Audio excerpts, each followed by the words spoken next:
World Children's Day. Thank you. I'm still a child. May the child in you never dies. Amen. And me too. Amen. Amen. Yeah. All right. So a lot of drama this week. I know we discussed security, American interest, just on a Monday. And so many events unfolded after that. But let us even start from our girls as we celebrate, the World Children's Day, which was marked yesterday. Unfortunately, as the world celebrates, some of our girls are somewhere in the forest, clicking to anything that can give them hope. Sad enough, just this morning there's another report of a kidnap of a Catholic school, even though if we don't know if it's true or false. And I'm sure as the day goes, we'll know if it is true or not. So let me have your thoughts on the kidnap of 25 girls in Maga, Kebbi. This is not new. It started with the Chibok girls in 2014, where 242 girls were kidnapped. Then we come to the Dapchi girls. That's in 2018 or 2017. Another over 200 girls. And today here we are, 25 girls. Yes.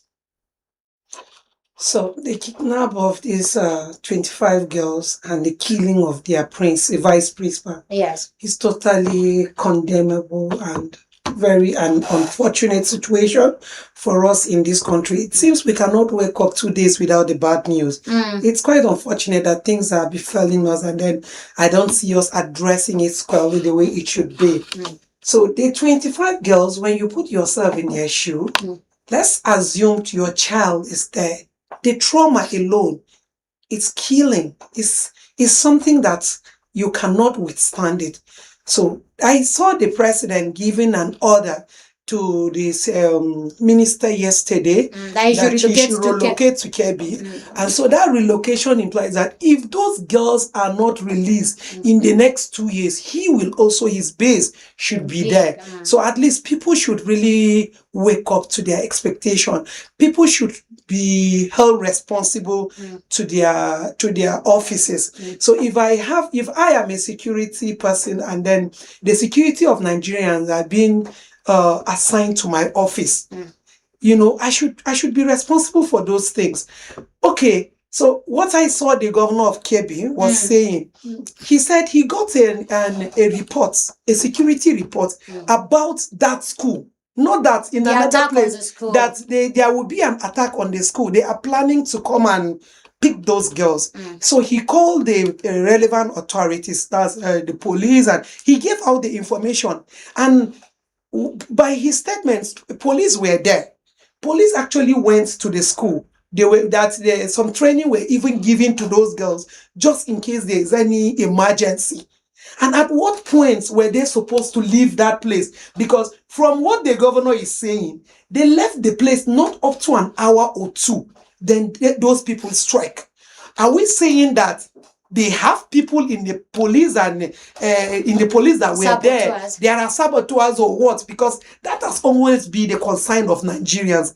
That I remember a lot of people coming out. Even a sheikh was like, almost everywhere, all of the organization, these guys are there. So what do we do to curtail this thing? We cannot keep playing politics or playing games with people's life, most especially these are young ones. We cannot fail them. My own anger with the governor is this: you got information that the school will be attacked, and you know that as the chief security officer of your state, you cannot even give order to the police or to the soldiers. Why didn't you just close down the school, evacuate these children, and wait for a more serious kind of security strategy, rather than saying you went to train the girls for how many days, how many hours to escape bandits? That was not him. If I have a security report and you as the security expert, I called you to say, okay, this is what the DSS has brought, have submitted a report. This is what is going to happen. And they advise him. There's no governor that will say the security are not under him, because he calls them and they answer. They always go to him to give him briefings on the security reports in the state every day. So he gave them the reports and they advised him on what to do. So if you know that you cannot contain what was coming, then you could have advised the governor to close down this school, send these children back to their parents before this thing will happen. But they gave him their words, and they went there. You were there. These people did not come. So at what point, why do you have to leave the place? When you know that there's a security threat, and then you've gotten an information that and then you left the place, they came. So who should be held responsible? The police, of course, or the security agencies. The security agency that were there. But there's also information. There's another report that said even while the police were trying to rescue or confront this bandit, that they scaled the fence with the girls. Why do you have to leave the place? Since you were there, these people did not come. So what was their motive? Even if you're going, they said you can call for reinforcement. Yes, for reinforcement. And then even if you are going, assume there were cameras there, and then there were some drones monitoring. Yes. If you're stepping out of that place, you could have gotten an alert. Okay, these people are coming. Let's rush back immediately. But already before you came, they have already gained access to that place. They're already taking possession of the school. And that school, if you check it very well, is poorly fenced. Poorly fenced. Yes. And isolated somehow. Yes. And then why should with this insecurity we are having in this country, why should we trade with the life of these children? If you look at the picture, it's even an eyesore for kids to stay in this place. Yes, and without... You see how dirty it is? Look at the school. And look at the school. Look at even the rubber. You can understand that there is no water in the school, so they had to fetch water in jerrycans. And we have to prioritize our children. Every bed has I think something needs to be done about our education system in this country. If you are advocating, it means everybody is a Boko Haram. If we can be keeping our children under this condition. Of course. So people should be taken serious, and then people should know that if you are encouraging these children to go to school, they should not be under this condition. Look at the hostels, look at the beds, look at the environment where somebody's child is sleeping. And then it seems there is no lights. From all indication, this school needs a total enough ventilation. If I see the windows, it looks like prisoner kind of windows. You see, there is not even window.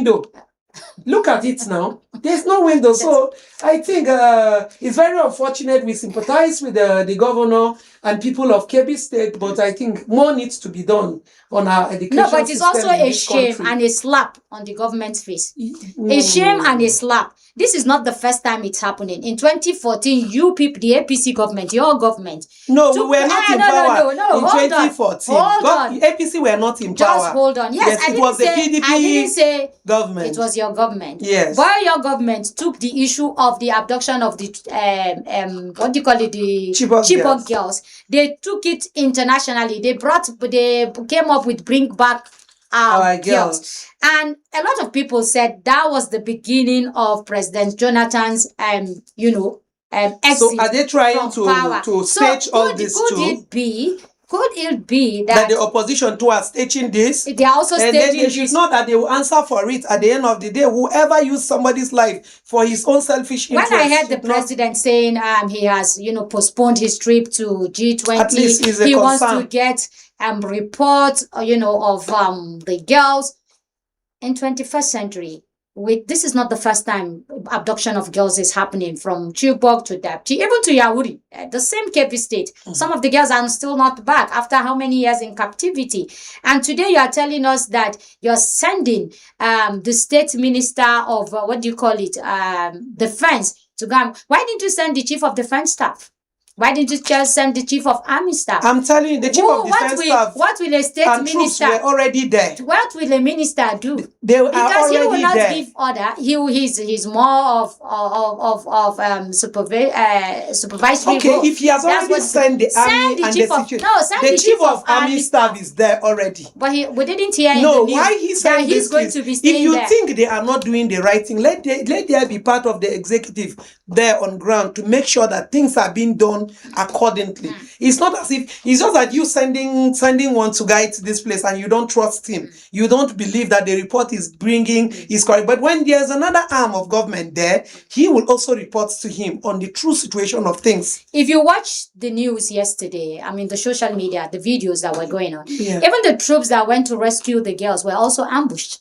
Some of them have been wounded seriously. They were taken to the hospital. So that brings us to the fifth columnist, the infiltration of our security agency, an issue we've not been able to deal with. Don't forget, a brigadier general was killed in Dombua. And everybody is quiet. What kind of people are we when our brigadier generals are being killed on the battlefront? Who gives this bandit and this insurgent information? That is why we say there is an international conspiracy against this country. There is an international conspiracy because who are the people funding these guys? And these guys have been there as in holding on for years. And they are growing bold. They are still, yeah. So this is not a war that will sit down and be blaming who is in power, who has not done this. It's a war for everybody. It's a war that we must all rise to speak. This is not the right time that we start apportioning blame on our government and say this is so government. They have not done this. To me, if we will say it in all honesty, these guys are really giving what it takes to fight them. If at the point we said the soldiers are the one killing us because simply you see a bandit coming to your home and shooting your wife or shooting your kids, cheating your husband in an army uniform, and you believe that it's the army that are fighting you. Will you say that the army are the one killing their own, killing up to a general, ambushing a convoy of a general? So there are a lot needs to be put. If you see what our people are putting on social media, apportioning blame, this one is from the north, the northerner putting blame to the southerner putting his own blame to the north. This is not the right time for all this. What do you expect?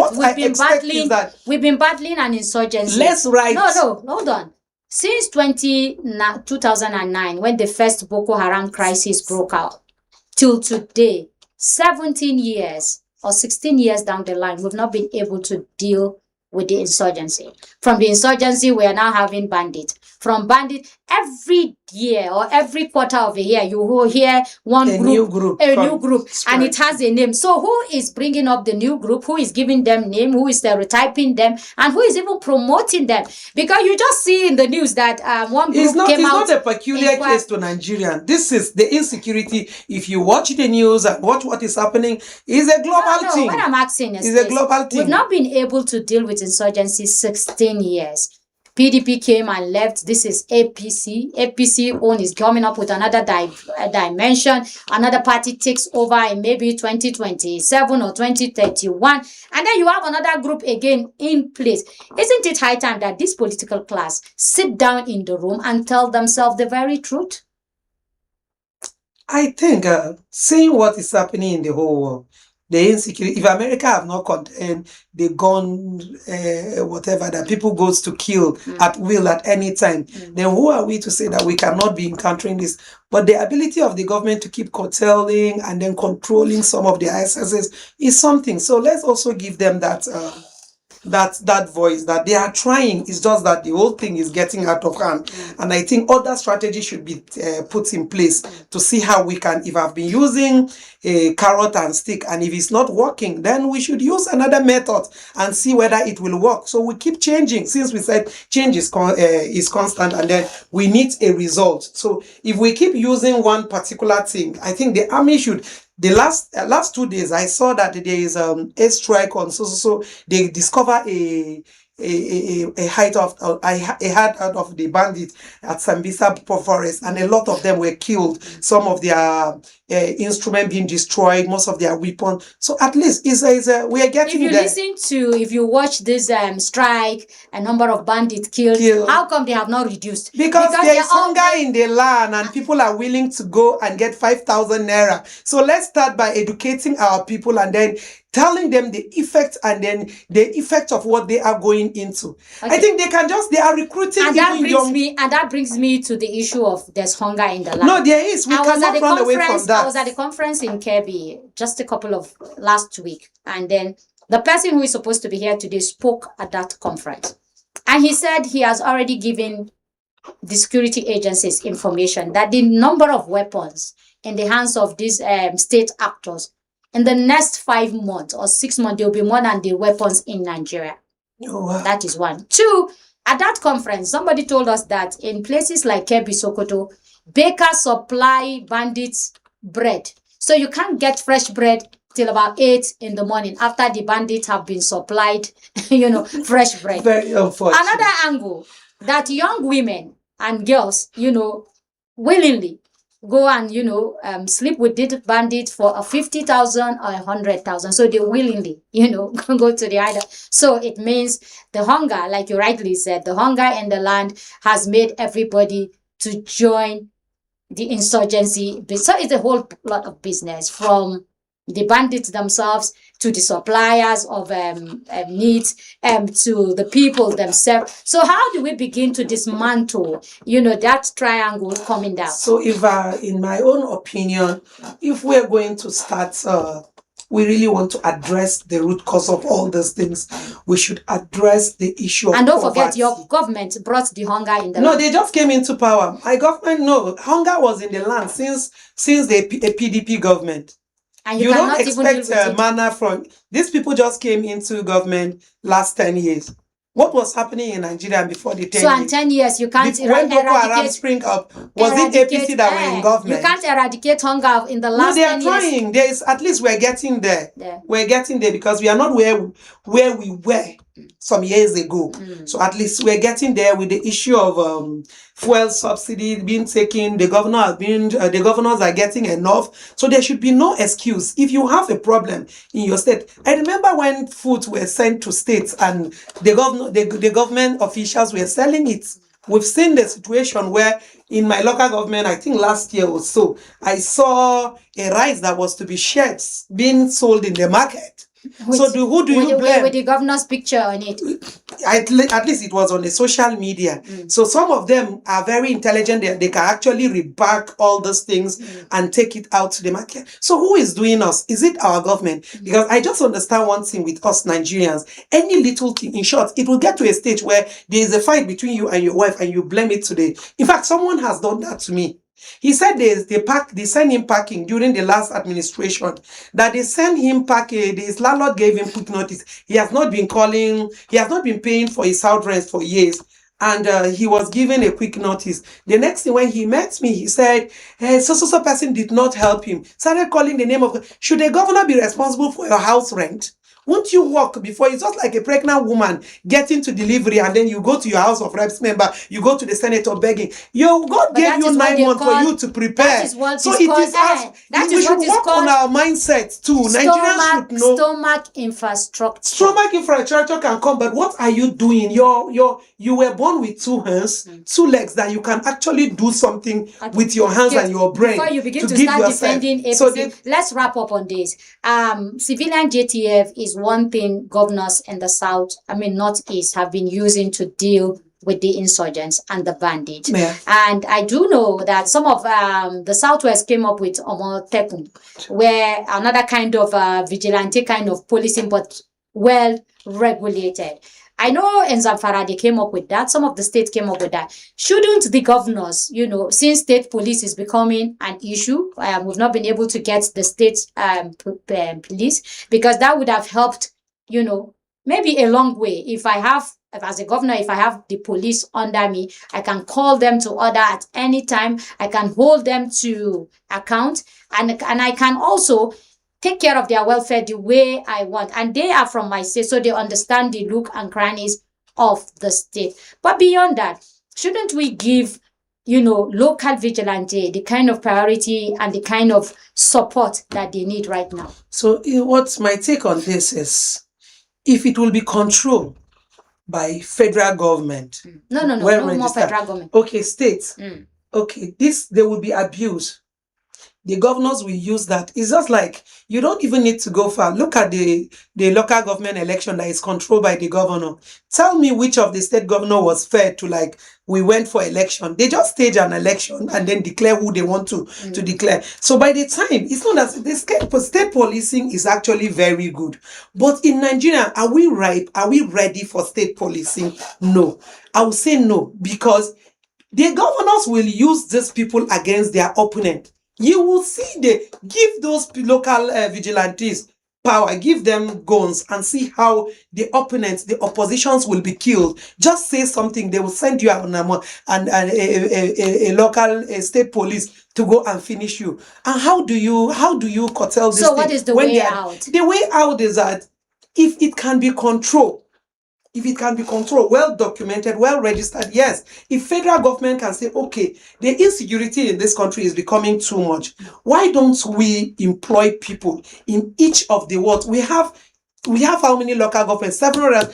Those 700 something local government has about 20. Each local government have 10 federal wards. In some cases, I don't know if it's more than that, but I know the federal wards are 10. So in these federal wards, you go there and organize a meeting. It should be supervised. Know these people. And then federal government should still employ them, pay, and then employ them as to what? Employ them as also security experts. Is it not happening? Those civilian JTF in Maiduguri are being controlled by the soldiers, the army. It's not any state that is controlling them. So if we can do that, I think we'll achieve a little. That can be something compared to, because if there were state police or there are good civilian JTF in Kebbi when this thing was happening, they could have been there. In fact, they are more active because they are there protecting their own kids. Not that I am just a policeman from Benue State being sent to Kebbi to go and work. And definitely I know that I joined this uniform work is because of poverty. I don't have what it's not as if the security in this country, people join police, soldier, or whatever, because they cannot afford. It's not as if they have a passion for it. They don't have unlike other people, they don't have a choice. If the jobs were everywhere and people can make a choice of what they want. When I was growing up, but what that was my brings us plan? to question. Yes. That brings to the question: when we do recruitment into security agencies, shouldn't we have like a passion test for people to determine if you are joining based on your passion or you are joining just because you can't find jobs? All these questions are being asked. Do you expect me to come and tell you that it's not a passion? Everybody will tell you, I want to contribute my quota to the nation. I am here to also contribute my own quota to my country, Nigeria, simply because they believe that is what will sell and I will get the job at the end of the day. Let's be fair to ourselves. Most of them, I remember my younger brother is a policeman, and I can say he was doing a program, and then when they said this, he said, when his name, he said, I'm going, this one that I'll finish the school at the end of the day, I won't even see job. So why won't I just? Okay, you said your own plan too was to be a policewoman. No, I know. Okay. Uniform was not part of it. Okay. But then, am I living my passion now? No, I did not get the opportunity. Okay, so what is your own passion? Before. Now now is for me to be a voice to the voiceless people. Okay, and before? Yes. Before, I was seeing myself as being a journalist. And you're already one? Somehow, but by corruption, by association. Okay, we just have to wrap this and then we'll take a break, and when we come back, we'll look at the drama at the court yesterday. But the message is very clear, and the government of the day needs to wake up. It is very, very embarrassing and very, very annoying that schoolgirls will be kidnapped now and then. And we don't and then know all we get is assurances, orders, postponement of drip, and then discussion here and there. It doesn't help the situation. It doesn't make us look like a serious country. Our children cannot be in the hands of monsters who only wants to make money out of us and who wants to destroy our dream. Already in the north, we have low school turnout for girls, and this will further discourage people from sending their girls. I mean, it is not fair to the girl child. The girl child is already suffering, and this shouldn't be they shouldn't add more to her suffering. We'll take a break, and when we come back, we'll go straight to the drama at the court and of course the conviction of Nnamdi Kanu yesterday. The world must know your stance in the comments. Like, follow and share for more updates. All right, welcome back. And we'll go straight to the drama at the court yesterday and the final conviction of Nnamdi Kanu, the, supposed leader of the indigenous people of Biafra. Kate, yesterday it was very, very dramatic. And we had a lot of fun, watching a whole day, proceedings at the court. But one thing is very, very clear. And I think the counsel to the federal government made it. He said, Nigeria is bigger than every one of us, and we must be able to understand that. You cannot wake up one morning and say you are the leader of a terrorist group. But will you blame me when the system itself, encourage people to wake up one morning and become leaders in their own community? Is it the system that encourage people to do that? It's democracy. No. Yeah, democracy, they'll say you have freedom of speech, and then but you should be held responsible for whatever your action may cause. So that was what we saw yesterday. For Nnamdi Kanu have caused more pains to families. Nnamdi Kanu words have destroyed people.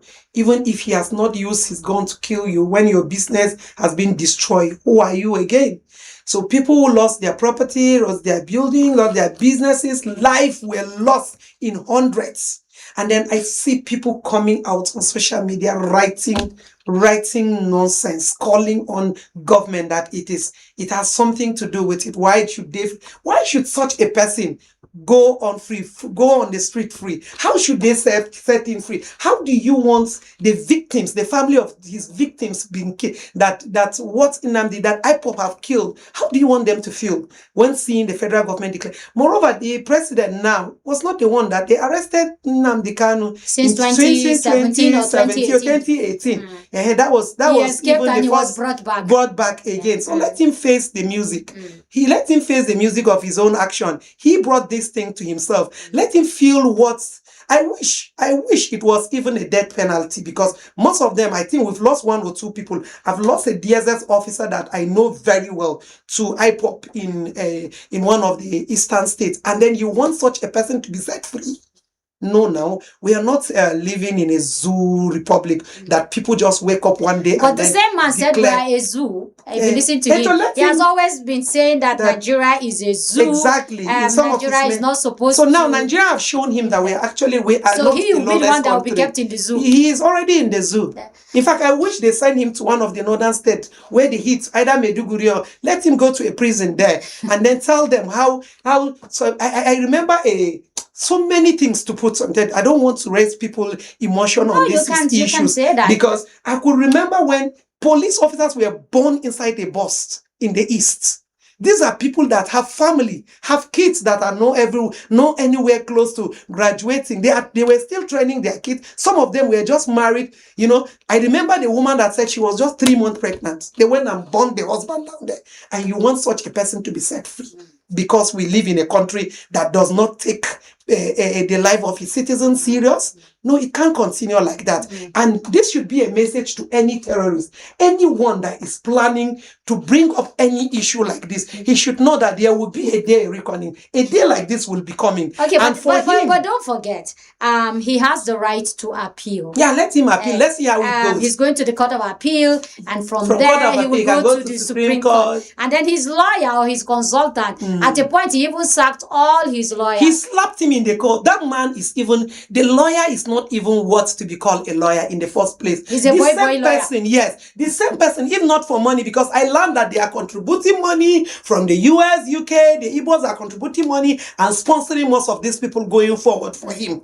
But this is the same person that at some point, Nnamdi Kanu slapped him in the courts. This is somebody's father. Are you not ashamed of yourself for your children to see you being slapped on a stage like that? And then you are still defending him, saying, no, it can never happen. It is just a mere word. Your words, of course, you spoke and your people answered. You gave a directive and the guys were on the streets. So why will he say that? I listened to him and he was defending the fact that Nnamdi Kanu just spoke. How can they convict him based on a mere words that come out? What was the result of the words, the spoken words from Nnamdi Kanu? If he can answer us. What has that vote cost? But doesn't that also bring us back to what kind of people are we? The question will be, who do us? You remember Why is when it I that told we you? are always so sentimental when I told you, I said, if this in this country, that you catch somebody doing this, and his people will tell you that, yes, he did it, but he is our own. Please, bring it to us. You dare not touch him. When you touch him, you touch us. I saw Cubana chief priest writing nonsense on social media. It is everywhere and people are sharing it. Bloggers are putting it everywhere that... Now, but Tinubu did not get a vote in the Southeast before he became the president. So let it be a message to him. Whether the Igbos vote Tinubu or they don't vote him, the man is coming back to power. The peace and whatever he's giving you, he's just doing it because we are one Nigeria. If he will go by the number of votes, I think the infrastructural development that will be cited in the northern Nigeria should be more than any other region because we gave him our vote. But then the man is carrying everybody, doing things, and then you came out to write about how many pages of messages saying that he should forget about Northeast. Let him forget about Northeast. We don't care. It's Southeast. Yeah. We let him forget about it because we actually did not get anything in Southeast and we are in government today. So whether you give us your vote or you didn't give us, you don't give us your vote, the man is coming back. Let me tell you something, a little bit of diversion concerning the vote. In 2019, when President Buhari came back, and I was in the bank.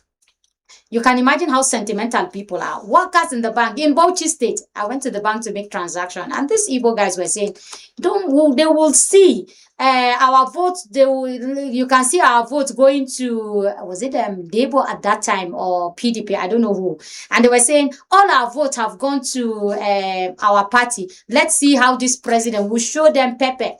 That was on the second day of election in the morning, when the cruising of APC is already on. And so I asked the young man, I said, what will your vote do to a Buhari president? The president has already gotten the required number of votes. Can't you see it on the screen? He said, no, that the election has not finished. And so that also brings us to the question in 2023, when the 2023, when the election was held. If you check the whole vote of the Southeast, I don't even think it's up to 1 million. Put together 1 million. The whole of the Southeast vote. It's not up to. It's not. But let's come back to what happened in the court. How do you become so rude? So rude at your own hearing? Did you hear the judge delivering his message? Yeah. He said he did not show any remorsefulness. No, for me, that judge was even very, we know he was very lenient with him. And very kind. Because for me, being rude to me, I'll give you 10 years imprisonment. Because I'm the judge. And nobody is going to question that because it's a live delivery. Yes. And everybody saw what you did to me. So I'll give you first 10 years. And then after that, then we can add the other counts to it. But the judge was also very lenient and also very kind. When when the other counsel was saying death sentence, what he is proposing. And the judge said, no, I'm a Christian. And this is what people frown at internationally. Death sentence is not longer in vogue. So let us go with the life, imprisonment. But shouldn't we as a country begin to look at capital punishment and death sentence for people? Because that is the way people will learn the hard way and the only way. If there were capital punishment, honestly, some of these things would not be happening. Because if I know that I can actually, at most highest, it's just to be left in prison. And then they will be giving me food free. And people will be coming to visit me. I can have access in some cases now, which I don't know if it's true, but in some cases, you see people still using their mobile phones in the prison. So what should I be afraid of?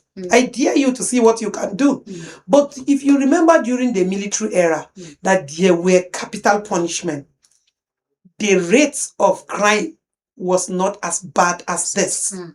So I think in Malaysia, I remember when some Nigerians were executed because of issue of drugs, at least it sent a message to them that even if you want to do drugs, Malaysia is out of bound for you because we don't take it lightly with people involved in drugs. So if we can't, I think we should be a bit more hard in some of these things, because you cannot kill people and then expect just life imprisonment. You cannot kill hundreds of people and then you want to be taken, like, who are you?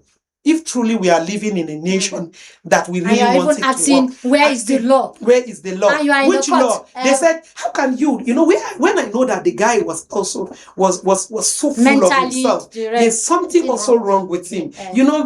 Mental issues in Nigeria, we are not taking it seriously. We just assume those people roaming the streets are the mentally drained people. At some point, I will tell myself, there are times that I may go into issues that I feel I'm not physically stable. So you see me withdrawing and then trying to work on myself first. Nigerians don't notice that. Most of Nigerians are not serious about that. How can you say you withdraw all your lead counsel, no judge to defend you in case of a terrorist? You sacked 3. In case of terrorism in this country, and then you said you don't have anybody to defend you. You said you will defend yourself. That is when I know the guy is not even serious, and then he's not even taking the judges serious. He thinks he will get it his way, because I saw some of our lawmakers tomorrow. You will be saying we have writing that signing petition, sending it to the president for the president to do what we did. Is the president supposed to interfere with the issue of the judiciary? They are independent. Everybody practice on his own. So you expect me to rest? If the president has gone their own way that they wanted, when I saw them calling him that he should call the people involved, he's supposed to put his mind, he's supposed to give that. So you are encouraging the president to interfere with the judicial process because it suits you. So tomorrow, if somebody goes to kill your mother, you want the person to get judgment. We will also call the president to interfere to that person that, no, your mother will not get justice. Will you be pleased with that?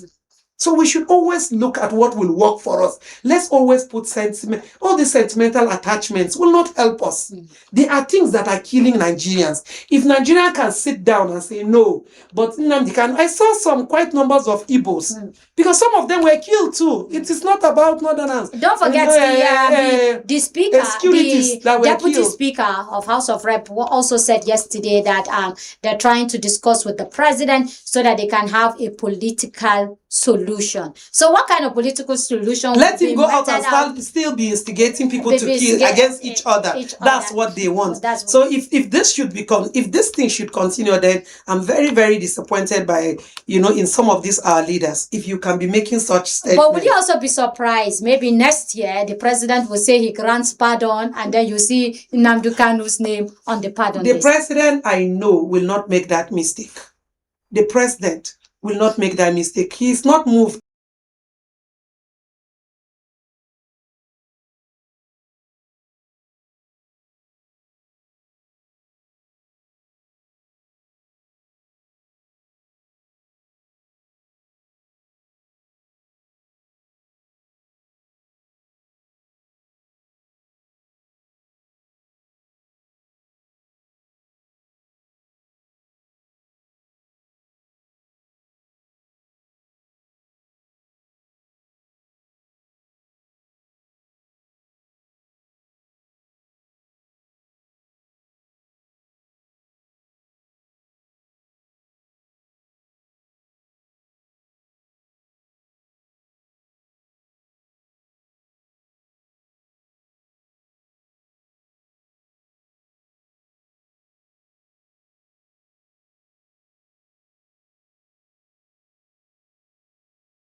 and capital punishment, the better for us. And people should not take the laws of this country for granted. They should not take people for granted, and they should not play with people's lives. And when you see a leader of a terrorist group misbehaving in court, it means the system has encouraged that, and that shouldn't be encouraged. And that's all we can take on the show.